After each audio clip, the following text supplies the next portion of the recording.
Welcome to the first episode, or first session. We should say session, probably is better than episode. It's not really an episode because we're not really presenting to anybody, but this is the first session of Philopraxis, is what we're calling it, for lack of a better term. Part of that is also bound up in the fact that it's impossible to come up with, well, even inventing new words is problematic.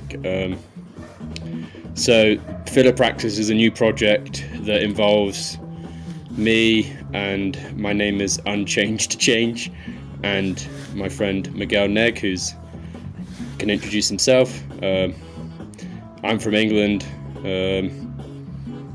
and have been working in the past few months on various creative products. The next project that I'm going to be trying to work on, is recording an album of 46 days long under a 46-day fast, a Jesus fast during Lent. So that kind of indicates some of the things that we're involved in. Philopraxis, the basic idea behind it is, as it's described on the website, the dialectical De-Dichotomization of theory and practice, which obviously is clearly indicated in the word praxis. The point of combining it with the word philo is obviously philosophy, the origin of philosophy, which is philo meaning love of. So it's about the love of praxis, about removing the separation between theory and practice, because so much of society is caught up in theory or practice and not in their sort of dialectical integration. So that's my basic. Miguel can introduce himself in Spanish. One of the key sort of interesting aspects of Philopraxis that we're pursuing is the importance of speaking two languages simultaneously in any philosophical discussions that you have, because of the value that alternative languages add to the richness of the conversation and your capacity to work through philosophical problems, or whatever. Philosophical problems might be a bit too sort of broad or sound a bit too fancy, but working through problems in at least two languages. Ideally it would be multiple languages, but we don't speak multiple languages, but we both speak Spanish and English, and so working through these problems in both languages simultaneously helps a lot to break sort of ground and break through impasses that you arrive at in your own thought processes and your understanding of yourself and the world around you. And so one of the key principles that we're following here is that we don't just speak one language. And so Miguel will introduce himself in Spanish, and then we'll have a conversation a bit more broadly about what we kind of mean by Philopraxis and the purpose of it and everything else, basically. So Miguel, do you want to jump in? Hola, buenas noches. Bienvenidos a nuestra primera audición, nuestro primer encanto auditivo para una posible audiencia no conocida, no visualmente conocida. Aquí lo interesante es ver hasta dónde somos capaces de reconocernos como sujetos pensantes. Pues estamos transmitiendo desde Pachuca, ¿no? En una noche bastante fresca, bonita, agradable, echándonos unos tragos de mezcal, echándonos unos tragos de ron viejo de Caldas desde Colombia, combinado con las aguas negras del capitalismo yanqui llamadas Coca-Cola, y un purito bastante bueno, veracruzano, que Jesse hizo el favor de traer.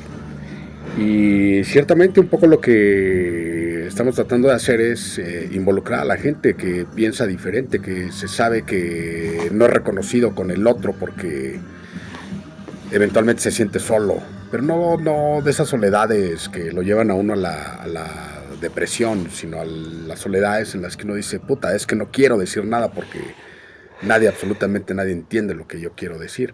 Y parece ser que la intención se empieza a conjugar, o las intenciones empiezan a jugar este papel de equipo. Entonces nosotros convocamos a toda la gente que piensa de manera distinta, de manera interesante, ¿no? Que hace que el cerebro le esté dando vueltas y vueltas y vueltas, ¿no? Bienvenidos a todos. Queremos, como ya dio la explicación Jesse acerca del Philopraxis. Pero una pregunta para ti, porque ¿cómo piensa que Porque hay mucha gente ahora trabajando en cosas que piensan que están ayudando a la transformación de la sociedad. Hay una puedes decir proliferation, voy a hablar proliferation, a huge growth in podcasts and all of that, right? There's just mucho chingo de podcast. Muchas personas están tomando responsabilidad para comunicar sus ideas al mundo ahora, y es bueno, y no estoy mucho en soporte de eso, pero hay problemas también con este cosa. Pero ¿cómo piensa que estamos intentando de hacer es diferente a this kind of approach that other people are taking, perhaps? No, la primera intención es precisamente esa, ¿no? Que yo creo que no hay una intención, cabrón. O sea, yo creo que no tenemos la intención de hacer algo completamente novedoso que venga a revolucionar las cosas. O sea, se nos antoja tener conversaciones como las que tenemos cotidianamente cada que nos juntamos, y de repente decimos, güey, es que estamos diciendo cosas bastante interesantes que podrían ser alimentadas con la participación de alguien más. O sea, exactamente. No sabemos.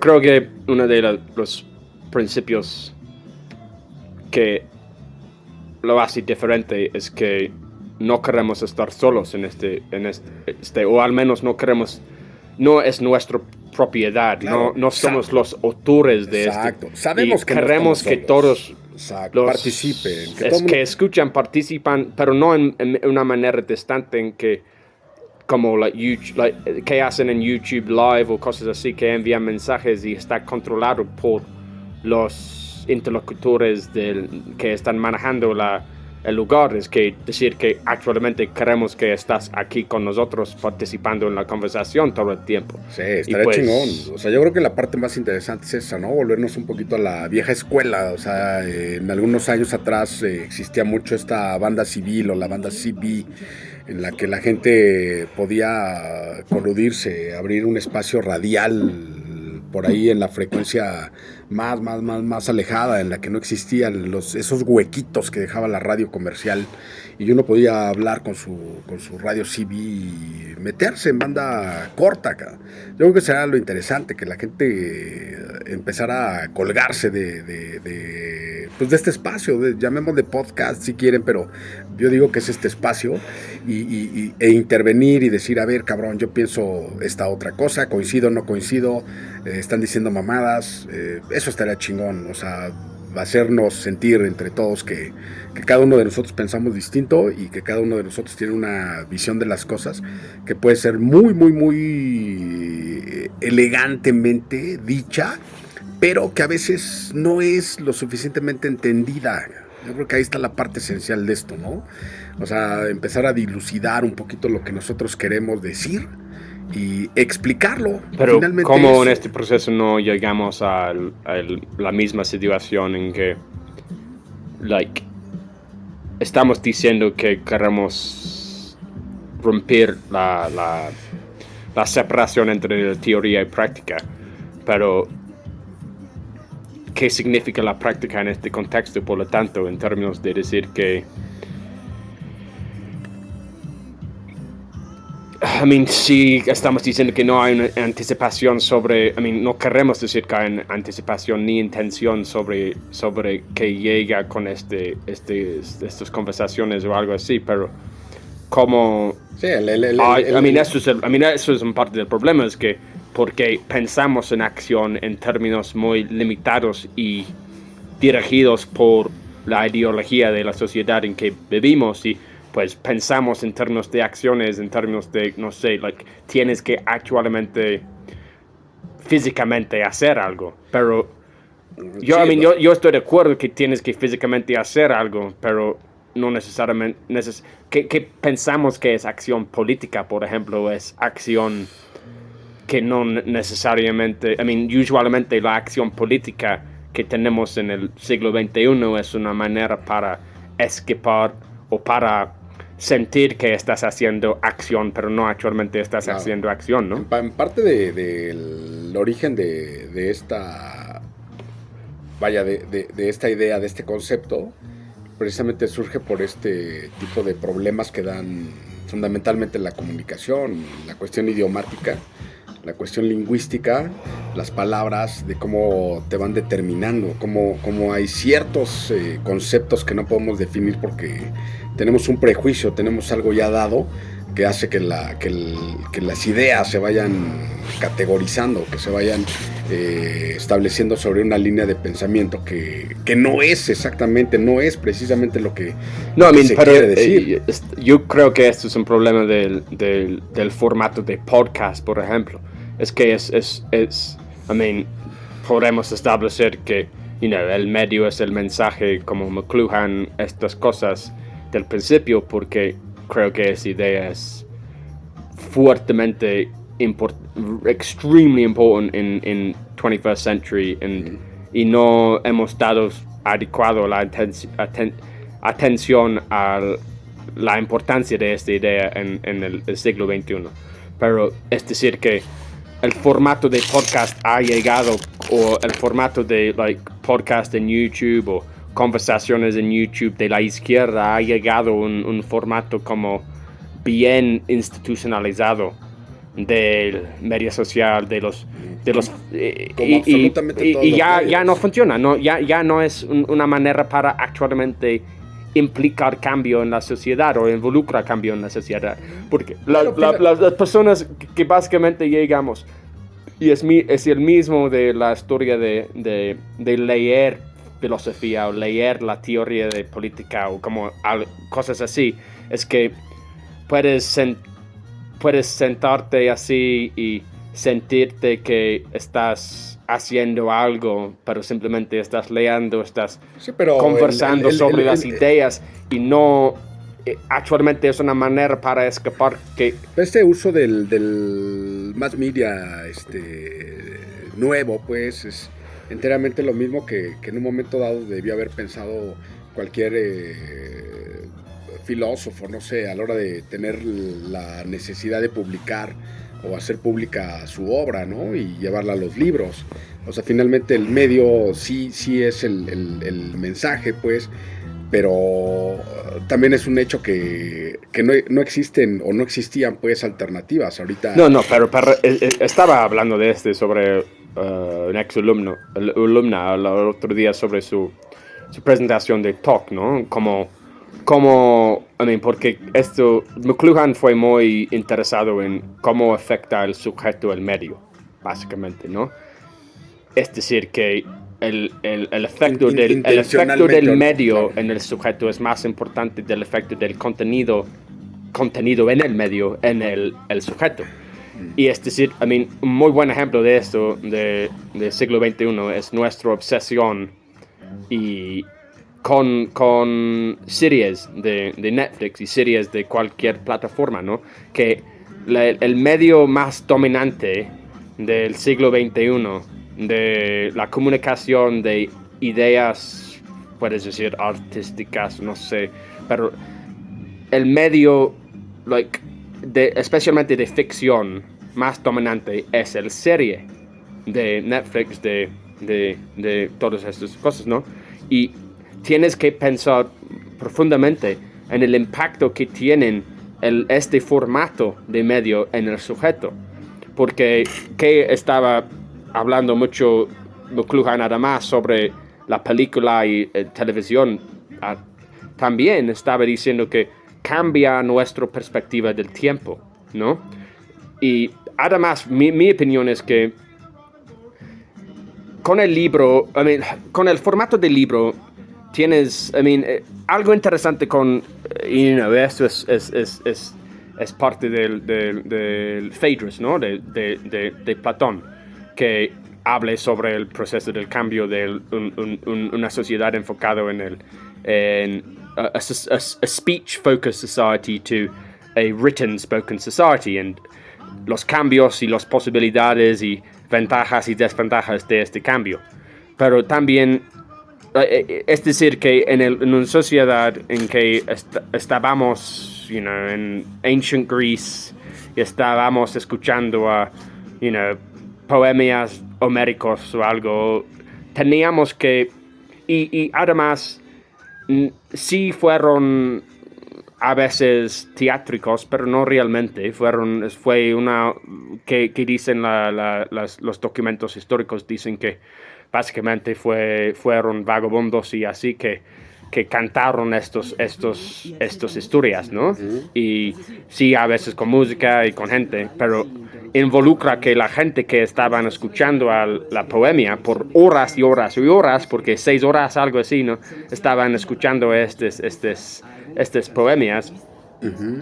Tenían que usar mucho su imaginación en el proceso, ¿no? De recrear Bueno, pero ahí está lo interesante, güey. O sea, claro, estoy perfectamente de acuerdo. O sea, y el formato era just diferente. decir, Pero de pensemos- llegar a la... pero en esta yeah. idea que estás diciendo, güey, de cuando en la antigüedad se leían los poemas y la gente que los escuchaba tenía de algún modo que echar a volar la imaginación para hacer una interpretación mental, visualmente mental, que unas imágenes por ahí mentales para poder representarse qué es lo que había sucedido. Este tipo de información no era tan accesible a todo mundo. Era ahí la diferencia, ¿no? O sea, por ejemplo, hoy día, si tienes acceso al internet, uno puede pensar que cualquier sujeto en cualquier parte del mundo podría tener acceso a ello. Sin embargo, sabemos que hay gente que carece por completo de los medios. O sea, ya no Y digamos eso es mal contenido del medio de música que tenemos ahora. No, digo, finalmente es un ejemplo clarísimo de cómo el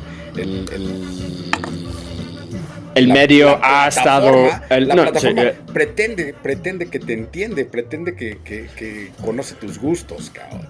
O sea, tú puedes hacer una selección musical y lo que está haciendo es jugar un poquito con eso y lanzarte lo que otrora se manejaba en la radio como... no, como pero habla payola, más, cabrón. además habla de... It speaks to the... O sea, ¿qué pasaría si But it los speaks- antiguos it griegos no, speaks no, no, to- pero ve, ¿qué hubiera pasado si los antiguos griegos, cabrón, o sea, tuvieran por lo menos ahí como ese mismo sistema de payola en el que decían, hoy vamos a leer a Aristófanes, cabrón, porque Aristófanes Con reggaetón. hace un donativo, güey, un donativo. No, pero ellos, like, they understood, but no, but I mean, if you look at, I mean, what's really fascinating about the, have you ever heard about like Plato's Republic and how there's like a hidden code in Plato's Republic? Like, la República de Platón actualmente es música. Like, fue una investigación de un profesor académico en la Universidad de Manchester y ha visto que en términos del griego anciano, like, there's like chord changes and shit. Like it's literally the whole of Plato's Republic is like a musical opera. Like it's a fucking opera. Like it's like the first. It's like a prog rock album kind of, but all through. It's poetry. No, but it's inladen like because Greek itself, ancient Greek was a musical language. Like what's it called? What was the first biblical language called again? El primer idioma en que usan en la Biblia. Sánscrito. Sanskrit, yeah, is also a musical language, right? Like they sing when they speak, and la idea es que los cambios del sonido tienen un impacto en el recipiente del conocimiento. Es como like brainwashing, kind of, but like es más para... La Ilíada y la Odisea no son novelas, cabrón, son poemas. No, eso es porque yo Son creo que poemas algo más muy importante en que he pensado o he llegado a esta conclusión en este ayuno en Cipolite es que yo creo que una manera bueno, afuera del uso que estaba hablando antes del uso del sujeto, creo que es muy importante que intentamos en nuestras conversaciones de quitar el sujeto lo más posible, porque, o al menos hacerlo como una actividad frecuentemente para llegar a otro espacio. Pero afuera de para no usar el sujeto y intentar de hablar más en términos generales afuera del sujeto, es que hablar, y cuando lo haces, que es interesante es cuando llegas de no usar el sujeto, es que llegas a este tipo de poesía en tu lenguaje y que llegas cantando tus palabras. Sí, no sé sí, por qué, pero naturalmente, no quiero decir naturalmente, pero por la falta de utilizar el sujeto del fuente de las Sí, digo, palabras, eso- llegas a palabras más rápidos y más elocuentes y más poéticos, y Exacto. estás llegando a una situación en que estás cantando tus palabras. Y yo creo que si, Digo, esto no si impli- esto no quieres implica- hacer algo... Esto no implica que vamos a Pero- hacer hip hop. No, exacto, no, el problema es que esta idea de rap y cosas así fueron institucionalizados de esta perspectiva, ¿no? Y pues cuando lo haces eso es un pendejo que hace rap o algo. Es like, no, estoy hablando con las palabras en términos de it's just spoken word. It's just it's como beat poetry, ¿no? Like it's just una regreso a beat poetry, like y implica, no sé, I mean, si esto es establecido y no quieres hacerlo intencional o algo así, porque si lo haces como una expectativa que cuando llegamos a nuestras sesiones de Philopraxis todos tienen que hablar así, es like, no, like, it's ridículo. Sí, pero, no. like, yo creo que es subversivo cuando hablas así. Sí, o sea, es subversivo y también me por supuesto, sí, es educador. Por supuesto, como estamos diciendo, el medio es el mensaje, sí, pero todavía el contenido es importante, es decir, si estás hablando así, estás diciendo mamadas todo el tiempo, pues sí, no importa nada. Hay ciertas cosas que no se pueden expresar en otros términos, ¿no? O sea, el manejo de las groserías, que yo siempre he planteado, por ejemplo, esa idea de que hay cosas que no puedes definir en otros términos, cabrón, ¿no? O sea, igual. O sea, de repente lo que estás haciendo un ejercicio pues, epistémico pues necesariamente lo tienes que expresar en esos términos. No puedes utilizar... O sea, ¿cómo podrías definir algo? Un acto que tiene que ver, por supuesto, con una cuestión de pensamiento racional, que te lleva a un análisis que... Pues es epistémico, cabrón. O sea, sí, exacto. No puedes usar otra palabra. Porque es epistémico porque es una indicación de que estamos atrapados en el lenguaje, ¿no? Claro, y entonces la cuestión es que, por ejemplo, cuando yo escucho hip hop, por ejemplo... Pero eso si si aceptamos la conclusión de poststructuralismo, básicamente, si aceptamos el principio de Derrida, ¿no? No hay afuera del texto. There is no outside the text. Sí, pero... Toda nuestra experiencia de la realidad, de nuestro sujeto, nuestras vidas, es un texto. Sí, pero es un poco lo que iba a poner como ejemplo de lo que sea del hip hop. O sea, el sujeto que canta hip hop y utiliza ciertos términos, o sea, uno podría pensar que tiene una limitante de carácter lingüístico, que a lo mejor su uso del vocabulario es limitado. A mí me parece que no, a mí me parece que tiene los términos perfectos para definir una idea, darlo con claridad a un cierto sujeto, a un target muy definido de lo que es el escucha.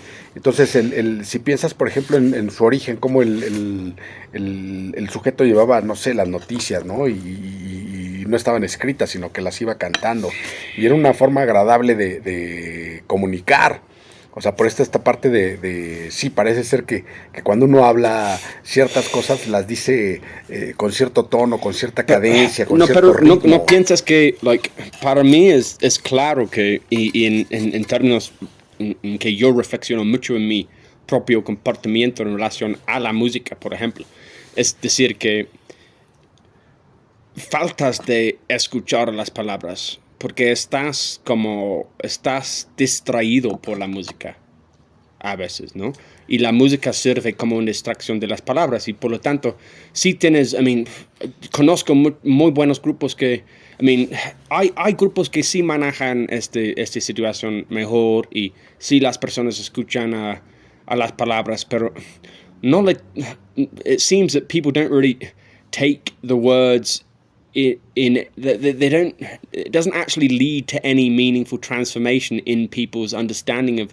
Not necessarily. It definitely leads to it leads to transformation in people's understanding of themselves, but it doesn't seem to arrive at what the musician, presumably, in many cases at least, and it's clear from certain musicians I can think of.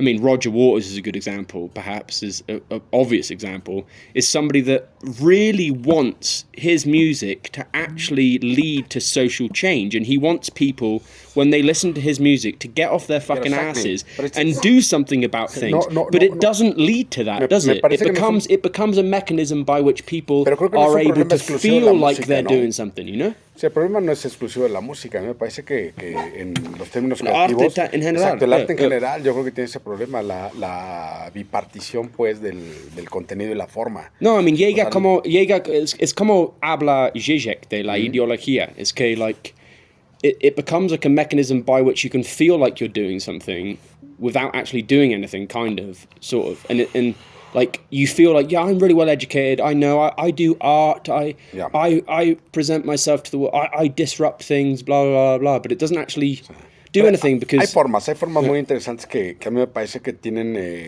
esta consabida idea de que el sujeto hace música, por ejemplo, en el caso del ejemplo que tú das, que hace música para transmitir un mensaje. A mí me parece que, por ejemplo, hacer una poesía sonora, una poesía rítmica. O sea, pensemos, no sé, Pat Smith, por ejemplo. Pero esto no llega, I mean, yo creo que llega como una afirmación de que sí, el medio es el mensaje y el medio es más importante que el contenido, ¿no?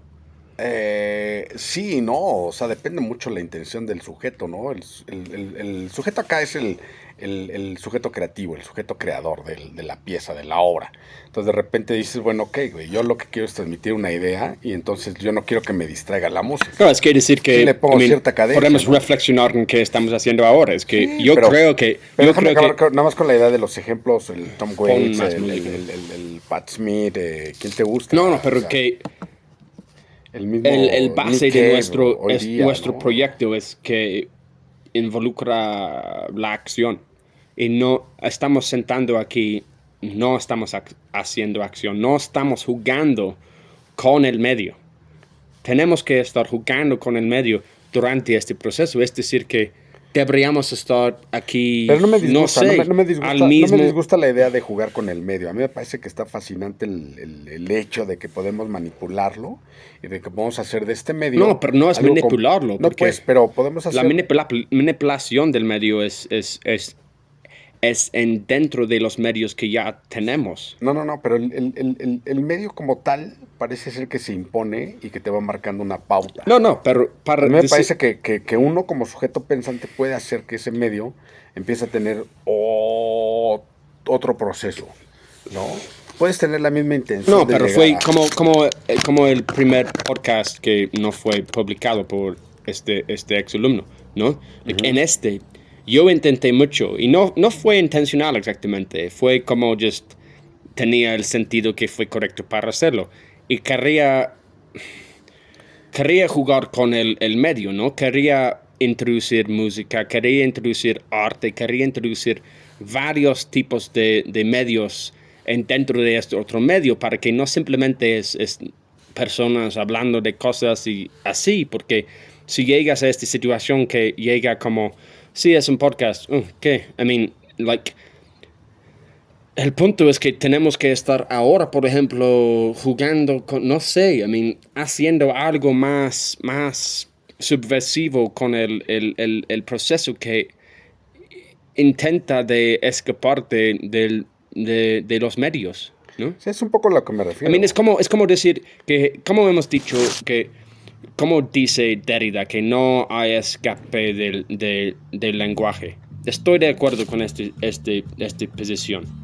Pero sí, en una manera, hay un escape de los medios. Y esto tenemos control para escapar a los medios. A eso me refiero con la manipulación, ¿no? Del medio. No, o sea, pero la manipulación es que... es manipulación, no es... Es que el medio está dado. El medio, o sea, ahorita estamos utilizando... No está dado. Sí, estamos utilizando un sistema si está dado, es fatalistic. Sí, pero to say claro, that the written form is not given. It can be played. It can be not manipulated. It can be. No, it can be opened up and disrupted in ways that are just so far beyond anything that anyone's ever thought of. Por supuesto, pero voy a explicar la idea. O sea, la acción misma de ser un sujeto pensante que te lleva a transmitir ideas te pone la limitante de que no lo puedes hacer sino a partir del lenguaje. No importa si este lenguaje es hablado, si es escrito, si es por señas, eso no importa. Eso es no es claro, pero la acción, la posmodernidad, pongámoslo en esos términos, la posmodernidad nos lleva a emplear ciertos esquemas que alguien más nos ofreció, un podcast, o sea, una entrevista virtual, un Zoom, lo que tú quieras. Ahora, cuando yo digo, ¿cómo podemos manipular esto? Es decir, transformándolo. En sí mismo, el podcast, como tú decías al principio, parece que es como muy lineal, como de yo lo subo y la gente solamente lo puede ver y eventualmente si le gusta o no le gusta, sí, participa, pero principalmente, ¿qué es el medio más importante que no estamos cambiando o transformando en este proceso? ¿Cuál? Eso es la pregunta para ti. ¿Qué es el medio? ¿Cuál es el medio? Que no estamos transformando en este proceso. ¿Qué es el medio más importante de la comunicación, del lenguaje?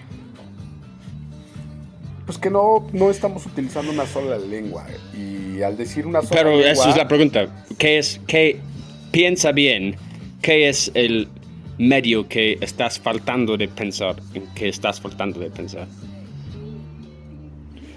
Tenemos el medio de escrito, el medio de podcast, el medio de la serie de Netflix, the movie, the poem, the song, the whatever else fucking bullshit medium that you want to say, that all of them have been assimilated to capitalism. All of them have been assimilated to ideology such that they no longer serve any subversive purpose whatsoever, particularly more than anything, theoretical tech. Like Zizek is probably the best person. He's published hundreds and hundreds of books. Has he had any real impact on society? No. I mean, yes, in terms of like people's thinking about the world, but has it really done anything to change anything? Fuck all, really. All it does is actually much of the time is that people over-intellectualize their lives, and the very people that would actually be able to have a practical, profound impact on society end up indulged in this self-indulgent intellectualization process, and it's just bullshit. I mean, the only people that seem to have actually considered that point is Deleuze and Guattari. Pero entonces hay de dos, ¿no? O sea, la sociedad no se transforma sino a partir de algo. Todavía la pregunta está ahí. ¿Qué es el sujeto? Piénsalo bien. Pero todo tu contexto, cabrón, me lleva a una gran cantidad de cuestionamientos, ¿no? Porque finalmente lo que estás diciendo es que no existe, pues, esta posibilidad de que un sujeto realice realmente una transformación a partir de esos medios. Sin embargo, los medios están dados, yo insisto. O sea, los medios no se pueden... Sí se pueden alterar, pues, o sea, por supuesto. Para ayudarte con la respuesta, estás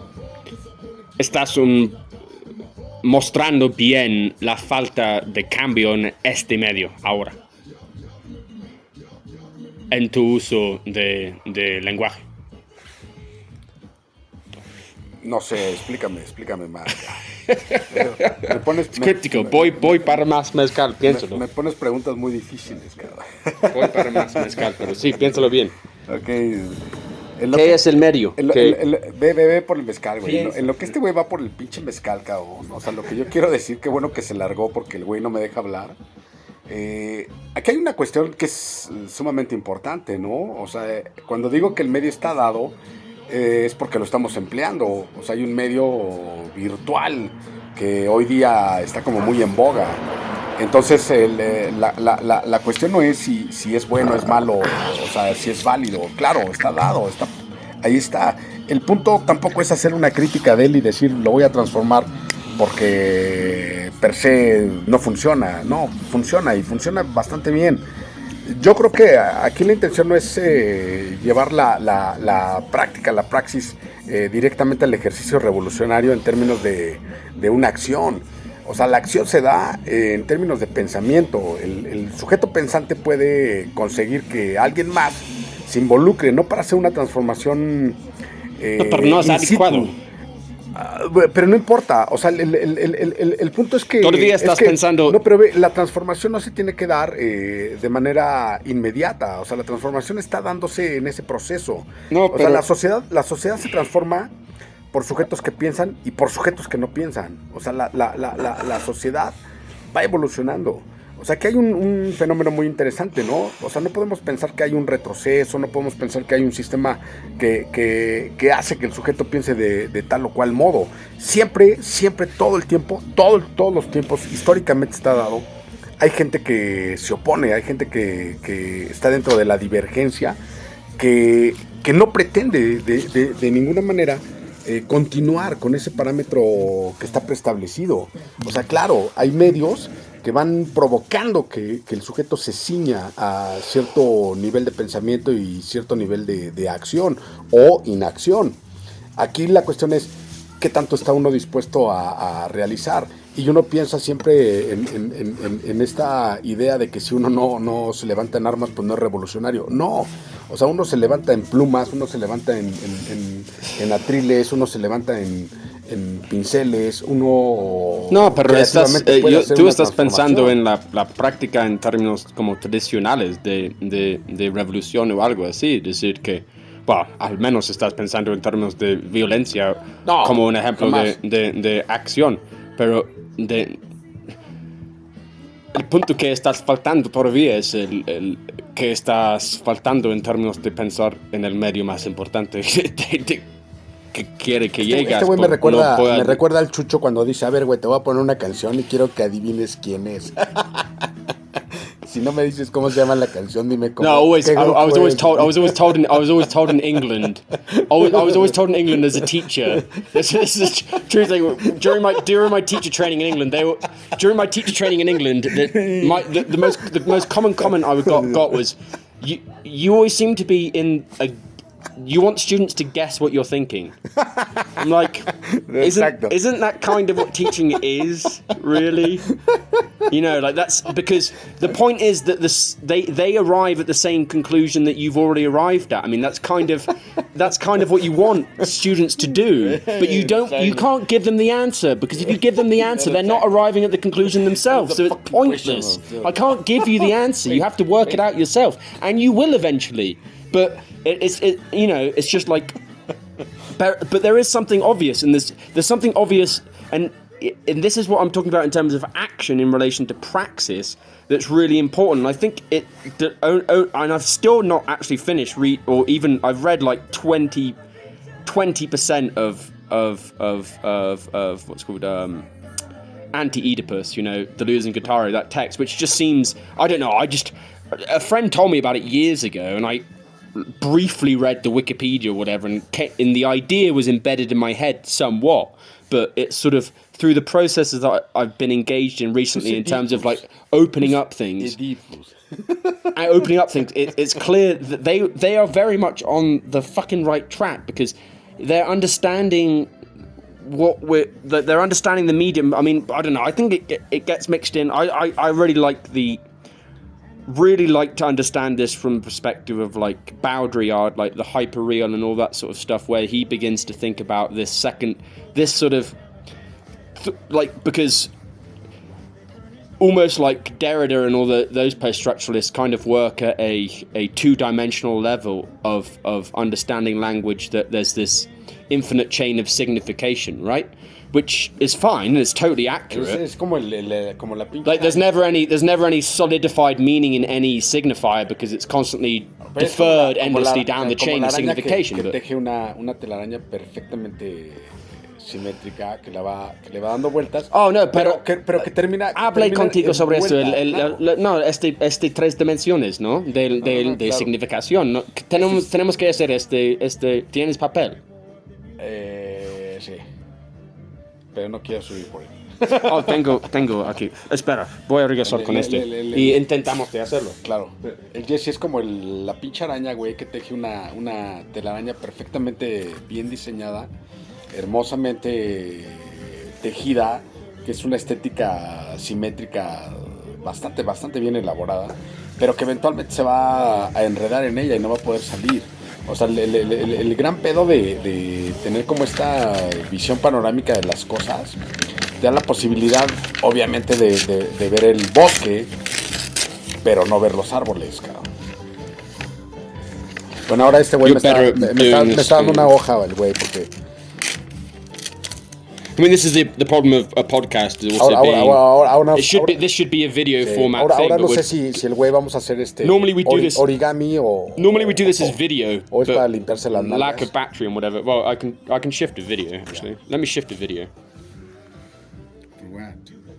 Okay, we changed to video, so I'm going to mix this together with audio and video. Just as also an indication of the importance of fucking around with the medium, which is part of this project, I think. For me, anyway, that's really part of the whole project. But this was something that when I was in Zipolite in this crazy studio that's indicated on my YouTube, time traveling the video, you'll see the studio that was there. I called Miguel to discuss this idea, and I was talking about it all in these 3 dimensions, and he was like, "Why don't you make it into a model, you know?"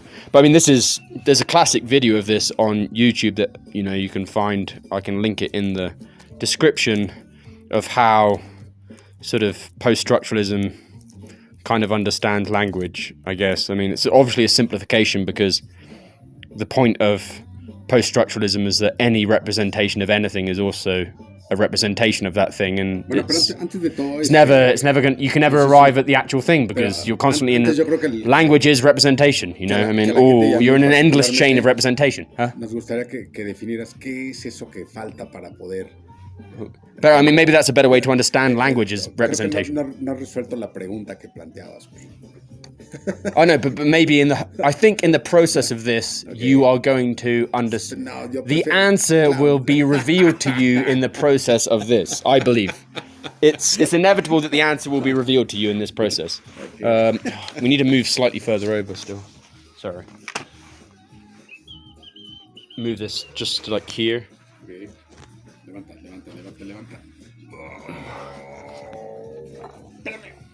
Perro.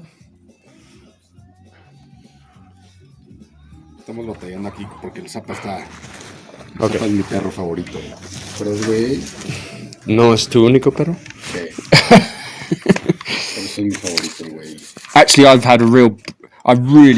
like dogs, but I can't stand dogs barking. Like, as soon as I hear a dog barking, I just want to stab it to death. So much. Ugh, it was a problem even when I was having this sort of whatever. I mean, people would say a manic episode when I was in Zipolite. Like, it was... Dogs were fucking pissing me off. And then when I was in Guerrero, my friend had these really, really annoying dogs. And then I ended up in this... I walked home from this beach because my friend... I broke up with my best friend and abandoned him because he was just being a dick. I ended up walking 4 hours along this... I think it's the longest stretch of beach in Mexico. And I ended up walking along there. And there was these dogs...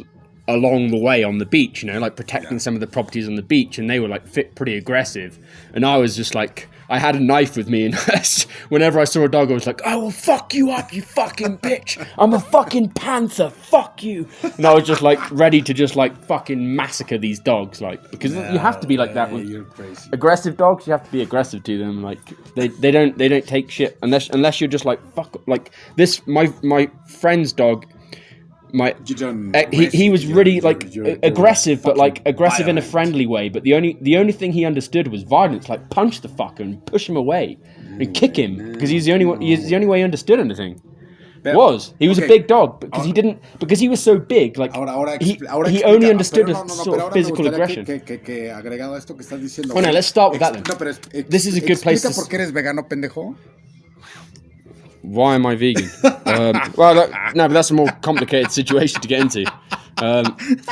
I mean, no, but it's because I finished more than anything. It's because I ended up having an impromptu fast.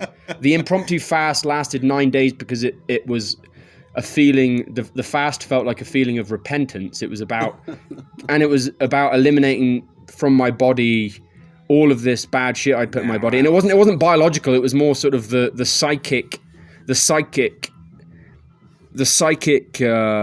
content of what I'd been putting in my body, and that included and what I was consuming was not just food or drink, but people and moments, and consuming everything. Everything had been commodified. Everything had been turned into.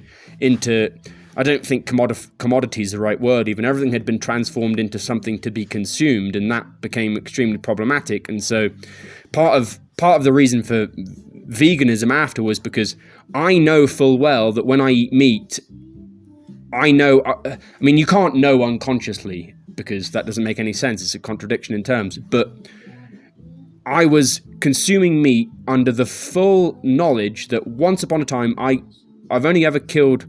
I mean, I've killed insects and stuff like that, like when you were a kid, but I've only ever killed one animal in my life, and it was spearfishing, and I killed a really big fish, and I stabbed it. My friend caught it, and I stabbed it. You killed the fucking insects, for example. Yeah, no, that's what I'm saying. I killed insects. No, of course I kill insects. I continue to kill insects. I don't give a fuck about insects. But animals, I don't even consider. I guess insects. I mean, it depends on the animal. I mean, mosquitoes are like. They've done studies about mosquitoes. Mosquitoes, you could eradicate all mosquitoes from Earth. They've done studies. You could eradicate all mosquitoes from Earth, and it would have no impact. They know that on the ecosystem. Literally, just if you genocidally killed all mosquitoes, look it up. There would be. They have researched. There will be no discernible impact on anything. So it's hilarious. Anyway, but. Insects, I don't know, si whatever. Si nunca hubieras comido carne, güey, estaría de acuerdo. No, pero la has probado y sabes que te encanta, pendejo. Un buen corte de carne. I don't. Güey, ahora me I never really have. No, claro, no lo vas a comer. Pero sabes que tiene un sabor terriblemente delicioso. But, I mean, to me, but that's committing a sin. It is. It's sinful. For me, not whatever for other people, I don't care. But for me, it's sinful in the sense that I know that the one time that I killed a fucking animal that I considered an animal in my life was a big fish. It was at least, I don't know. It was like that sort of size. And I saw its fucking eyes just quiver and it die. And I kind of felt the life leave from its body. It sounds like spiritual bullshit, but whatever. I visually felt it and visually saw it. And so from then on, at least, there was a clear awareness, whether it was unconscious, subconscious, conscious, whatever the fuck we want to say. There was an awareness at some level in me that every time I was eating meat, I was committing this sort of sinful act against myself, right? It was unethical. It was against my ethics. And to continue to participate in acts that at a profound level are unethical, that's wrong. And so that's why I ended up with veganism. But I mean, this is also why I've ended up in a situation of moving away. Like, I know that like my consumption of women, for example, was unethical and flawed, and I couldn't continue it. Come on? ¿Qué edad tenías? Oh no, it wasn't that long ago. It was 4 years ago. Okay. Yeah. Y en ese inter. But I mean, before I just didn't think about it, Escucha. En ese inter de cuando mataste el pez, güey, hasta la época en que decidiste ser vegano, probaste la carne, cabrón. Y te fascinó. El pollo, el pescado. Comiste carne durante muchos años. Yeah, of course. Yeah, sure. No, but I mean, the main reason I was eating, because I never reflected on the ethics pero of it. ¿Qué está pasando con esta reflexión que ahora tienes? O sea, ¿en qué momento llega y que dices, güey, no mames, ya no debo comer carne porque implica matar a un animal, implica el sufrimiento de este? O sea, no implica el sufrimiento del animal, no me importa eso. Implica que yo estoy a contra de mis propios sentimientos, mi propia ética, ¿no? Pero aparte de que estoy actuando, es obvio, okay. Pero si no te importa el sufrimiento del animal, ¿por qué debe pero tomar tu sufrimiento porque el animal sufre? No entiendo esa parte. Pero tomar un ejemplo más simple, ¿no? O más directo, en que tal vez es más fácil de entender que el veganismo, pero en términos del consumo de mujeres, por ejemplo, en que puedes entrar y tienes sexo con muchos diferentes, llegas a una situación como de básicamente pierdes tu posibilidad de amor en tu vida. Eso es que sentía yo antes, y estás consciente o no sé, inconsciente, o como quieres decir, que cuando estás haciendo este acto, estás violando tu propia ética. O yo sabía eso al nivel, no sé, fui consciente o inconsciente, whatever. I knew that what I was doing was just bullshit, and it was wrong, and it was unethical. De tus actos, güey. Yeah, for me. And so I kept continuing doing it even though I knew it was wrong, and that was fucking me up profoundly. And so what I was putting into my body, and it's not just putting into my body, but putting into your mind, what you're actually putting into yourself, obviously you're in relation to that all the time, and your subjectivity is kind of constructed in relation to that consumptive act, kind of. And not consumptive. It's you don't even want to separate consumption and production, because that's problematic, but those are the terms that we have available to talk about it. But too complex. That's the point, is you don't, so many people live their lives doing stuff that they know is totally incompatible with their own ethics. So why do you keep doing that? Fucking stop doing it and fucking follow your own ethical guidelines, because otherwise you're just going to be horribly unhappy. And that's what most people live their lives with an awareness of their own ethical principles, yet they constantly violate them because they think that they're, there's that psychoanalytical element where people set up these ethical principles in order to violate them in order to gain satisfaction. People talk, Freud sort of talks about that almost with the concept of marriage, that marriage itself as an institution is a mechanism by which you can enjoy more when you break the big other, because once you institutionalize the relationship into the big other, then you can break the big other, and you can be you get a lot of satisfaction. You do, but it's a very deep, dark satisfaction that sort of is ethically wrong and is fucked up. This is just going back to, it's going to a Christian ethics, really, towards just accepting that you have a moral compass within you, and that you follow that and you try to commit to that rather than just being a fucking asshole to yourself, most of the time. That's the point of, that's why I arrived at veganism, is because... Complex. No, I think, sí estoy perfectamente de acuerdo, güey, pero el desmadre es que uno no puede borrar su historia personal, así de simple. Pensar así como de, güey, es que yo veo niños de la calle y no mames, tampoco me voy a dedicar a darles una parte de lo que yo gano. No puedo, no mames, no me alcanzaría. I know, but that's not part of your ethic, is it? I don't see how that's relevant. Es claramente que tú conoces, por ejemplo, conoces cuando haces algo mal, ¿no? Sí. Generalmente. Sí. Pero mucho del tiempo sigues haciendo la cosa que conoces que es mal, ¿no? Porque no te importa mucho. Sí. Sabes que está mal porque socialmente está establecido que está mal. Pero quizá para ti, en términos de moralidad, no lo es. No, pero tú conoces tu propia moralidad, creo. Mucho del tiempo. Sí, pero tu moralidad entra en un conflicto terrible con la moral.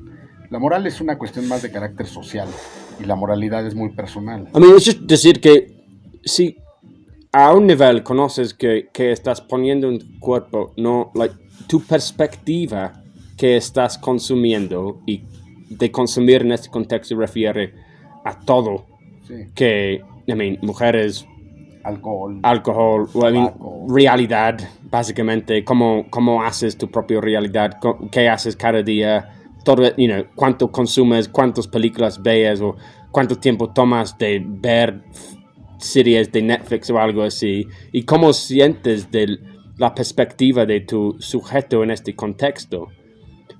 Tienes un sistema de valoración, ¿no? Y Like, yo conozco que, like, para mí ahora, like, cuando como, like, me siento mal cuando como. Like, para mí ahora es inética de comer. ¿Pero por qué? No sé, I mean, he llegado just con esta idea en mi mente que, Pero, o sea, like, es un acto que...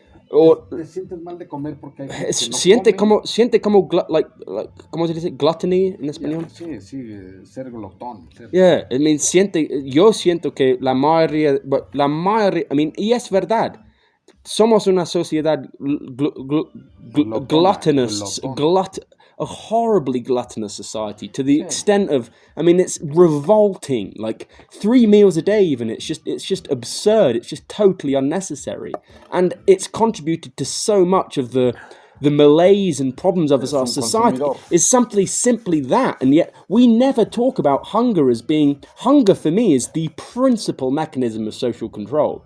And, I mean, Foucault almost arrives at that conclusion with the concept of biopolitics, but doesn't go far enough in saying, look, hunger is the primary form of social control. And for me, it goes back to the Garden of Eden. I mean, it's the whole metaphor of Adam and Eve is the concept of hunger. It's hunger beyond need, right? And actually, if you look at the word that this is, I was writing a poem about this. It's in that story I was writing about abstinence that I was going to give to you. What's really interesting in English is the origin of the word greed is the same as the origin of the word hunger.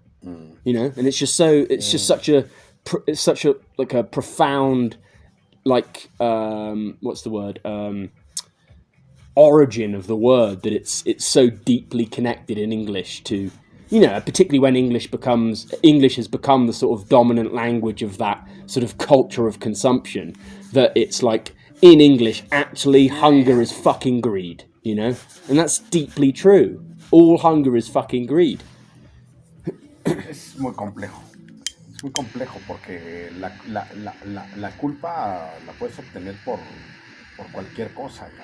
O sea, no solamente esta cuestión del consumo que uno tiene, que se vuelve, por supuesto, un vicio, güey, ¿no? O sea, el consumo innecesario. Una cosa es comer para satisfacer el hambre cotidiana y otra cosa es abusar de ello y entonces estar todo el tiempo consumiendo. Pero siempre se da en términos sociales, o sea, es decir, te empiezas a sentir mal porque sabes que hay gente que no tiene que comer. Pero finalmente no puedes resolver el problema del otro. O sea, primero resuelves tu problema, ¿no? O sea, si tú finalmente dices, ok, yo lo que necesito es comerme un pastelito o un plátano o una lechuga o lo que sea, a fin de cuentas sigue siendo parte del consumo. O sea, que no comas carne, pero que sí comas ensalada. O sea, no te haces un sujeto no glotón. I mean, eso es que estaba leyéndote antes hoy sobre la idea que ponemos, I mean, eso es la idea de, I mean, es muy para referir también a Zizek, porque ha hablado varias veces de sobre que estamos desarrollando ahora mucho en la sociedad, es que en el acto de consumo queremos pagar para el escape del consumo. Sí. Es decir, I mean, greenwashing y sostenibilidad, claro. Toda esta mamada es una manera para que sentimos que estamos escapando de la ideología cuando actualmente estamos atrapados en la ideología, ¿no? Sí, ese es el mismo principio religioso de ir y dar limosna en la iglesia, sí. Para entonces sentirte bien porque sabes que estás contribuyendo a algo que realmente estás haciendo mal. O sea, tratas de alivianar un poco tu malestar anímico, ¿no? El malestar cultural del que habla Freud, precisamente, cabrón. No, yo creo que ahí hay como mucho terreno para meterse, pero es una cuestión mucho más en términos... No, pero yo creo que falta esta perspectiva, es que concretamente, en términos del sujeto, y no importa la sociedad, sí, siempre importa, en términos de la relación entre el sujeto y la sociedad, pero concretamente, si ¿qué falta? De que he leído y visto de Zizek hablando de este tema, en que acepto mucho que muchas personas sí utilizan Starbucks y todo sostenibilidad, greenwashing, todo especialmente bourgeoisie, like the ruling class, like the political class. I mean, let's take a concrete example. Oh, this is a very good story too. You know the school Humanitary, right, in Mexico City, right, which is Salinas. You know, I think he's the third richest man in Mexico, Ricardo Salinas. So one of Ken's friends who used to work at Northridge works at Humanitary. And there was a teacher there, a female teacher from England, I think, who was giving history class in grade 9, I think. And she was giving history class to the son of Salinas. And she was covering this stuff about the Industrial Revolution, simply, about about child labor and the treatment of children in factories and stuff in 19th century, early 20th century, well, 20th century England, really. And the son of Salinas ended up engaging in a lot of research into contemporary child labor and realized that his own father was utilizing child labor in much of his own business practices. Yet this school, Humanitary, obviously sells itself as this sort of progressive, sort of Montessori school and blah, blah, blah, blah. Yeah. And it sells itself in that way to parents because so much of the contemporary ruling capitalist class also want to buy their escape from the fact that they are, exploiting large parts of the population, etc., right? Anyway, this teacher ended up, she didn't get fired, but she was told that she wouldn't, be working at the school again, basically. So that's the sort of, that's the point anyway. I mean, that buying the escape from capitalism has become something that the ruling classes do, partly because, this relates to coronavirus actually, and it's something that I've been talking about a lot with the coronavirus, which I've not really heard other people talk about too much, is about how it relates to ruling class hedonism, in that the coronavirus, to me, kind of is a last-ditch attempt by the ruling class to try and find some fucking satisfaction in their lives, because they realised, basically, it was becoming clear by the sort of end of the 20th century, by the end of the early part of the 21st century, that the poor and the working classes were happier than the rich. Simple as that. They had more satisfaction, they all had phones, they all were able to kind of engage in everything they wanted to do, things were relatively easy for yes, it's pretty fucking terrible still for the poor and the working class. Of course it is. Hunger, absolutely tragic for large parts of the world, but life had become to the point of sort of the poor and working classes were clearly happier than the ruling classes. And so the ruling classes are like, how the fuck can we find a way to, and none of this is happening. This isn't a conspiracy or something. This is just sort of like manufacturing consent. How can we manufacture a situation that will make it so the poor and the ruling working classes are just fucked and worse off, so that we can feel happy about ourselves again? Well, let's bloody put out a fucking virus into the population, turn it into this manic fucking media episode, and then, fuck the economy and ruin the majority of people's lives, so that we can sort of feel like, oh, well, we are now the ones that are exclusively allowed to travel. We're exclusively allowed to go to restaurants and exclusively allowed to do, we're now exclusive again because all those other people are fucked off. No? Yeah, that's, to me, the deep, dark secret of the coronavirus, and that's something that people don't want to fucking talk about. But back to this. Let's go to this thing quickly, because let's go to what we were going to do on this piece of paper, because maybe then Miguel will actually get the answer to the question. The question still lingers. Miguel still has not arrived at the. Miguel is a shit student. He's still not answered the question. Sorry, but still not discovered the answer. Still not discovered the answer. Okay. So we've got here. This is who the fuck am I thinking of? General Theory of Linguistics. Who's the author? Papa. General Theory of Linguistics. Who's the author? What? General Theory of Linguistics. Who's the author? The Origin of Structuralism. Structuralismo. ¿Quién es el principio? El primer autor, como del signifier is signified. Ferdinand de Saussure. Yeah, that's okay. Saussure. Okay, I can remember. General theory of linguistics. Okay, so let's just write it here. So we've got. Do you want the signifier in the top or the signifier in the bottom? What do you prefer? Hey. What do you prefer, Miguel? Top or bottom? Sorry. Bottom or top? Well, to be honest, it should be signifier should be top because the signifier is the one that fucks the signified, right? Top. Signifier. I mean, like the signifier is the phallus, right? Yeah, I mean that's right in terms of the can. The signifier is the phallus, so it's fucking got the dick ramming little bend, ramming into the signified. Okay, little dick. Okay, so what I was going to suggest we put a dog in here, but because that's what we're talking about. But do you have any choice of sign that we put in here? So this, remember, is a unit of language according to Saussure. Signifier, signified, sign, right? This itself is a unit of language because the sign signifier, that itself is language, obviously. And obviously, again, just to indicate this is a representation of a representation, and endlessly a representation, so it never arrives at the truth. Obviously, there is no arriving at that. But what do you want to put in here? I mean, I suggested dog as an example. What example do you want to run through? Remember we did this? ¿Recuerdas que qué usamos cuando lo hicimos? I don't remember. Tal vez fue un perro. Let's put dog. Sí. Let's just put a dog. Estábamos ebrios, güey. Seguramente usamos el concepto de cerveza. I can't. I'm gonna draw a really fucking shit dog.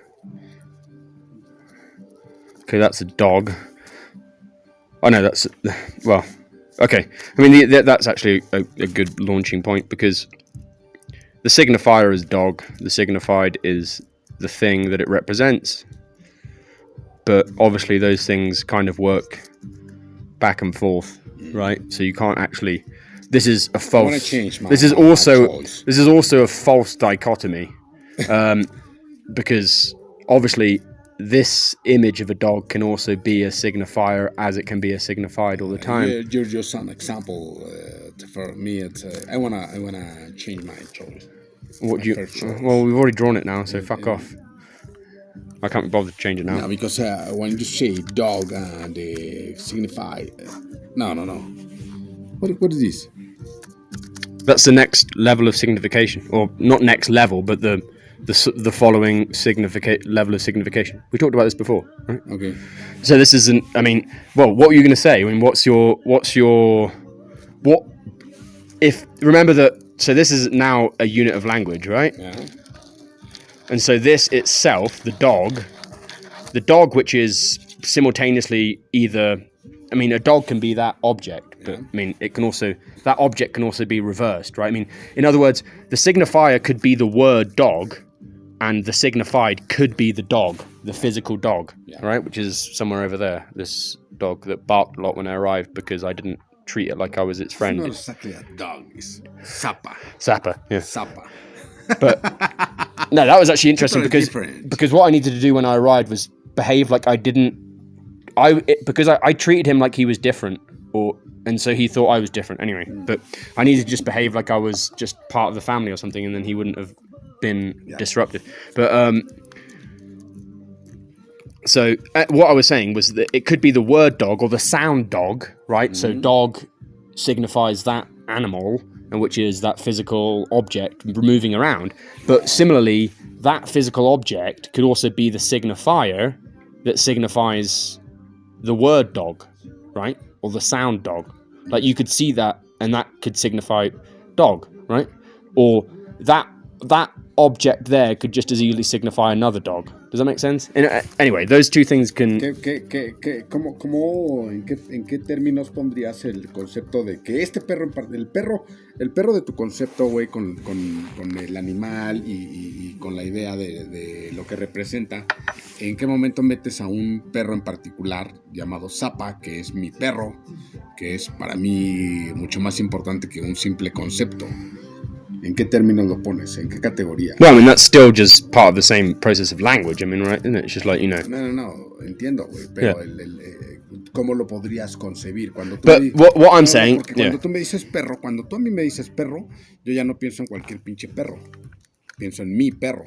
I know. En el Zappa. Okay, fine. Yeah. O sea, ¿cómo lo pones? Okay, let's just say we put... So, within... Now then... This, let's just say this is the signified. This is the signifier, right, Miguel? So now this is a sign, right? This is a unit of language, according to Sousa anyway. Like the dog and its representation is there, and the sound and the language that represents that dog is there. What is that also then? This can simultaneously be a signifier and a signified. All right. Dog. So we've got dog here, or it could be the other way around. It could be dog, and dog, and dog, and dog. It's so complicated to explain. Explaining this to students is just like mayhem. I've done it before. I've taught this in TOK several times. Some students are okay. Yeah, I kind of get it. Yeah. But it's fucking complicated. But sorry. Here. Like, so, Miguel, basically what we're saying is, what can dog also be used? Dog can also be a signifier for something else, or be a signified for something else, right? What would be your first thought as what dog could also be a signifier for? That's the question. Like, what does dog also signify? As a signifier, what does dog also signify? Yeah, that's the question. O sea, no es... Vaya, si le preguntas a cualquier sujeto que no tiene una relación con un perro... I know, but what does... No, por eso, pero va a cambiar mucho la Claro, fine, yeah, whatever, it doesn't really matter. It's irrelevant. No, sí, no mames. It's not irrelevant. No mames, no, güey. No, but it's irrelevant to the activity.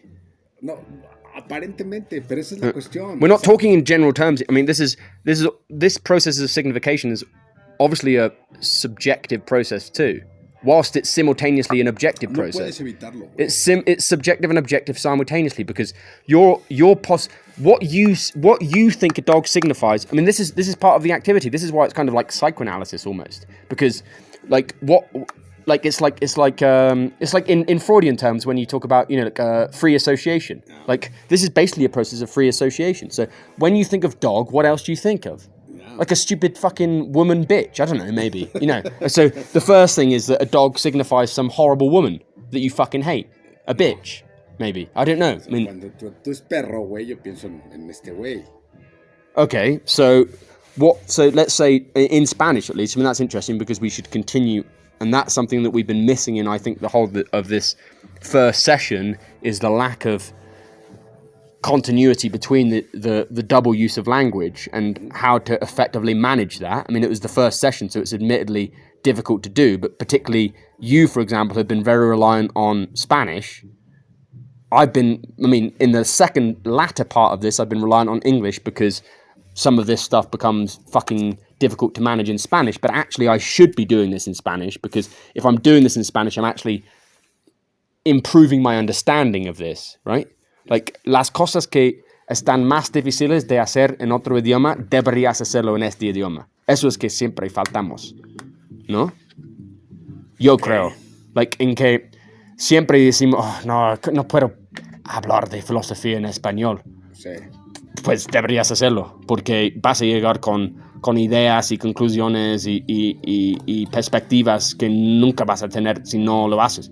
Y pues yo recomiendo mucho que cuando llegas a una situación en que eso es muy difícil de explicar, inténtalo en inglés. Ajá, pero esa es la pregunta que me mandabas hace rato. Esa es la respuesta a la pregunta que No, pues, tal vez. está ahí, cerca. Vete a la verga. ¿Qué es el medio más importante que estás faltando? Pero regresamos a esta actividad en que, perro. Let's decir perro en español porque es interesante. Y perro, si perro es nuestro signifier. ¿Cómo se dice signifier en español? Significado. No, pero no el Significante. Significante y significado. El significante es perro en este término, porque tenemos dog, tenemos perro. Eso es interesante de hacer de términos de bilingüe, ¿no? Y perro en español, especialmente en México, ¿qué es el significativo? Como un hombre pendejo. ¿O qué? No, como un güey que le gusta, que va tras de todas las mujeres. Okay. I'm just going to draw a stupid man that is looking at women. Or something. Okay, so obviously that's also the point of this, is that perro en español, tal vez no significa una imagen en tu mente, pero significa otra palabra, ¿no? Like perro significa machista o algo así, ¿no? Tal vez, para decir. No sé si es casi. Como un güey, como pervertido. Pervertido. That's fine. So, perro can mean pervert. Y después que has pensado en la conexión entre perro y pervertido, estás pensando tal vez en una imagen de perversión, ¿no? O algo así. Y ya ha llegado como otro buena canción, otro sign, ¿no? Que está involucrado en el perro y la relación entre estos términos es perro y perversión y dog, bla bla bla. Y si ponemos este nuevo en otro box, what have we got next? What's the next association of this? Well, not association, but the next sort of level of signification. Por ejemplo, cuando dices perro y perra, ¿no? Okay, so yeah, you got the female version. That's pretty good, interesting. Yeah, exactly. Yeah, so the new sign is perra, which means bitch. In English, very strong, horrible word, offensive to refer to, women, I guess, in general. Like, it's a horrible, derogative. Yo, por ejemplo, escuché una frase, güey, es muy gringa, ¿no? O sea, she's like a dog. Yeah, that's common, yeah. She's like a fucking dog, yeah. Pues, güey, no mames. Yeah. A mí esa madre se me hace bien grosera, güey. Sí, muy grosera. Pero, pues, güey, esa madre es muy común, o sea, güey, ella es fea, es como un perro. Güey, no mames, no digas mamadas. Well, for me then, if I was going to jump into this, but after it too, then that would be like, well, this is all, like, dog also signifies, like, power in a certain sense, in a profound sense, no? Like, I don't know, the word dog for me always means, like, dogs are, like, I don't know, they're very representative of power to me. Or, like, they're powerful. I don't know, like, like the bark, like, and stuff, they're fucking aggressive. Like, I don't, fucking dogs. No. Like, if you compare a dog to a cat, for example, like. Pero un güey me decía acerca de una chica fea, ¿no? Dice, güey, es tan fea, es como perro. Güey, no digas mamá, güey, es que es una frase en inglés. She's like a dog. Dice, güey, no mames, güey, o sea, parece perro. O sea, dice, güey, no mames. Se me hace muy grosero. Y entonces otro güey decía, güey, pero aquí decimos, güey, está fea como la chingada. Dije, güey, pero... So this goes on ad infinitum. So you've got signifier and signified going in internal. Just forever onwards. Obviously this goes on forever. So, you could literally on the back here just have a huge... And this isn't even fair because, as I said, signifier and signified are themselves, it's a false dichotomy. But within each of these, you can think that within each of these,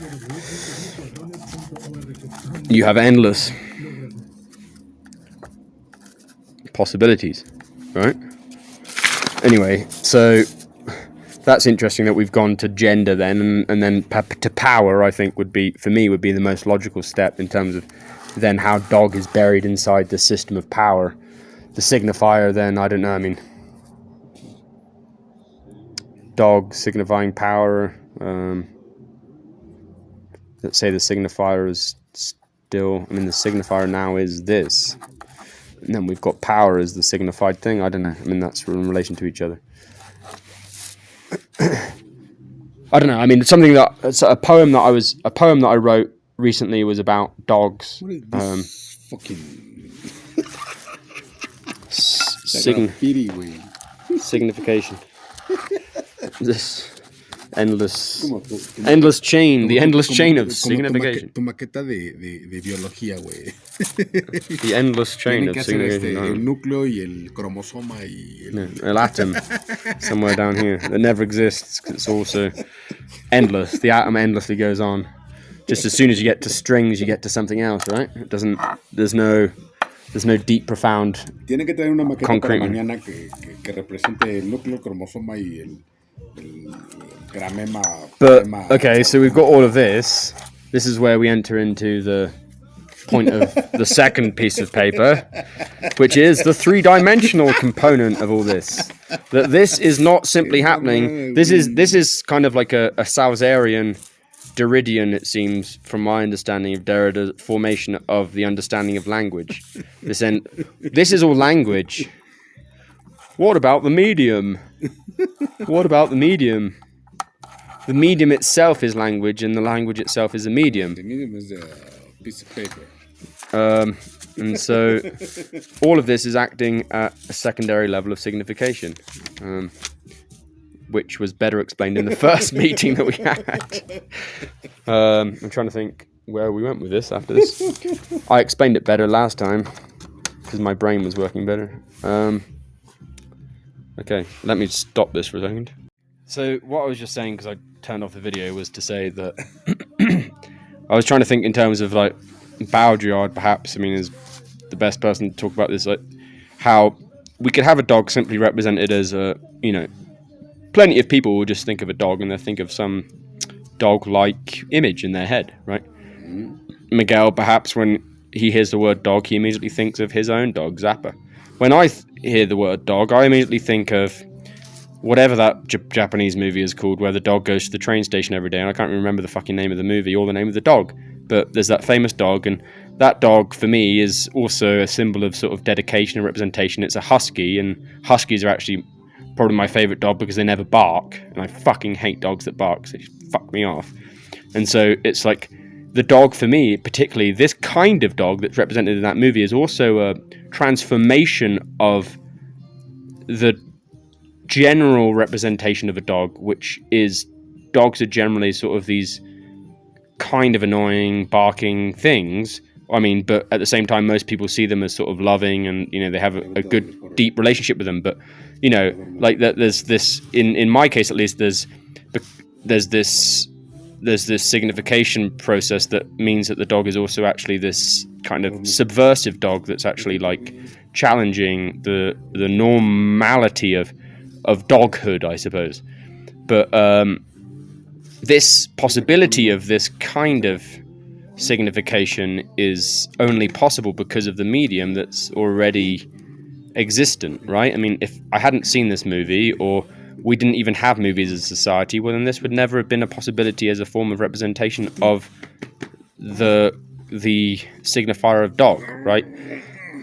So the point to add to that is, if we go back to this two-dimensional vision of levels of signification, is that we're just trapped in two dimensions, and that actually constantly this is acting at a third-dimensional level, and that third-dimensional level is the medium itself and the representations of the signifiers or signified, the signs in mediums constantly, right? And so this constantly has a sort of three-dimensional upward relationship with these other.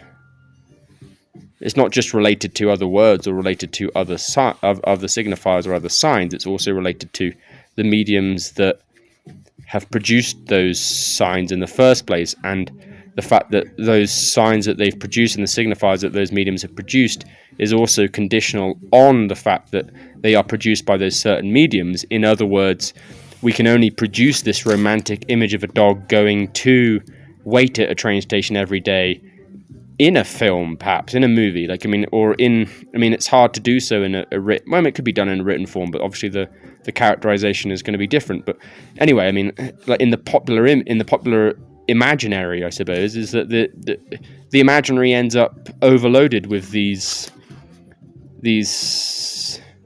not necessarily with signifiers, but with signifieds, right? Society ends up overloaded with signifieds that. So, an example that I often constantly refer to, this is kind of intimately related to that idea that we had when we were talking about when you pick a song to represent a specific, like when we were talking about how what you can do, which is a really fun activity, is, what we're essentially doing when we're doing that activity of music choice is, we have a box here of the I'm trying to get... Too fucking dark here. Okay, fuck off. Okay, so we have signifier, signified, and so what we've done in the past as an activity between us is that we put down in the signifier, we might put down the word love, and then as a signified, we want someone to put in here a song. Like what song is it that represents love for you? And actually, in many cases, it might even be that literally is the very first thing that you think of when you think of love is that song, right? It may well be that the signified that arrives to you when you think of the word love, or someone says the word love to you, it's not a heart or some other sort of thing like that, or some sensation of feeling or whatever. It may well just be, for me at least, I know it's a movie.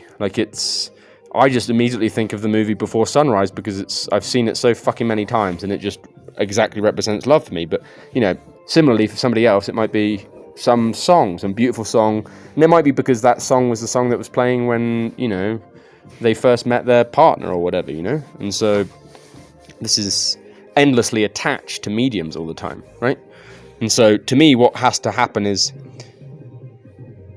something that we are not really in control of language, because we can't really change.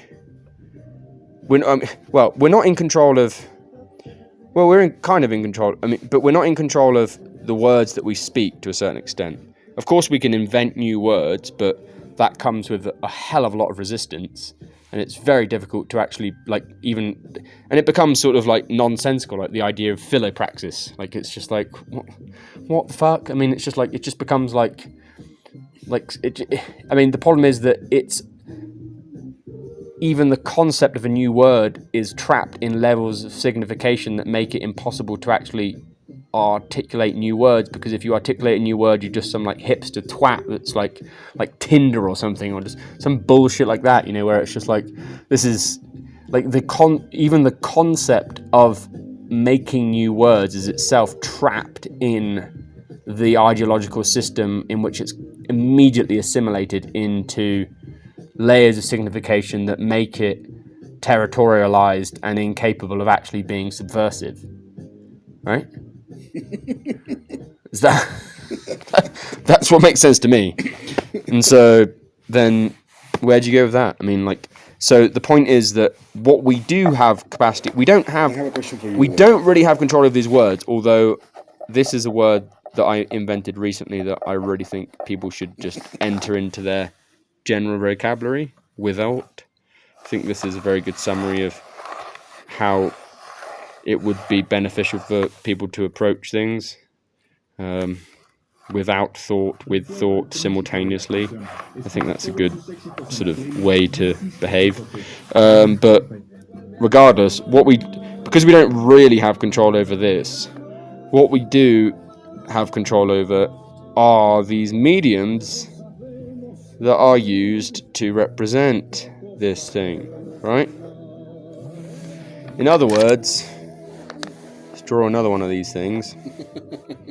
Instead of love being simply a song or something, Or, I mean, it could easily... Okay, let's say we could throw in here a song. We could throw in here a movie. We could throw in here a book. I don't know, a poem. What else could we could throw in here? A painting. Plenty of people would say, well, the best representation of love that I have is this painting by blah, blah, blah. Right? Or, I don't know. Could even be a drink. I don't know.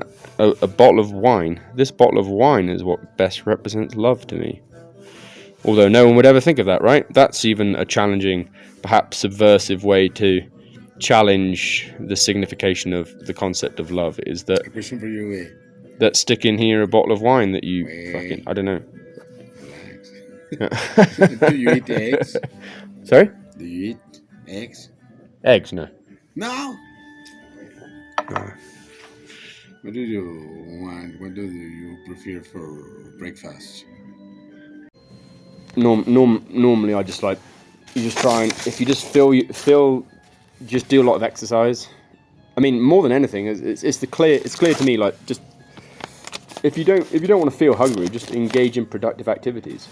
Okay. Most people, like, it's the problem of how people seem to approach fasting is, like, as I said, they sort of accept it as being, oh god, I'm gonna starve. I'm just waiting for food. Oh. Really? No, just get up and fucking do stuff. And like, if you just constantly engage in activity, then you're not going to be hungry, are you? Well, we need to sleep or not. We need to sleep, yeah. Although the interesting thing about no, because I feel tired now. Yeah, I mean, the interesting thing with fasting is that you end up like fucking... maybe tomorrow at the morning we record more other conversation. The second time. Yeah. How do you say the when you're the box session? What is second round? Round. Round. The second round. ROUND. Round. I mean, yeah, but the idea of the second session was to talk about the concept of paga lo que quieras, which I thought it's more like a concrete social pero paga issue. ¿Viste lo que puse? Pero paga. Quería poner, güey. Queremos dinero. Güey, o sea, paga tenemos lo que que quieras, vivir. pero paga, cabrón. O sea, tengo que comer, cabrón. No tienes que comer. No. O sea, el gran pedo es que ese güey no come, pero yo sí. Sí.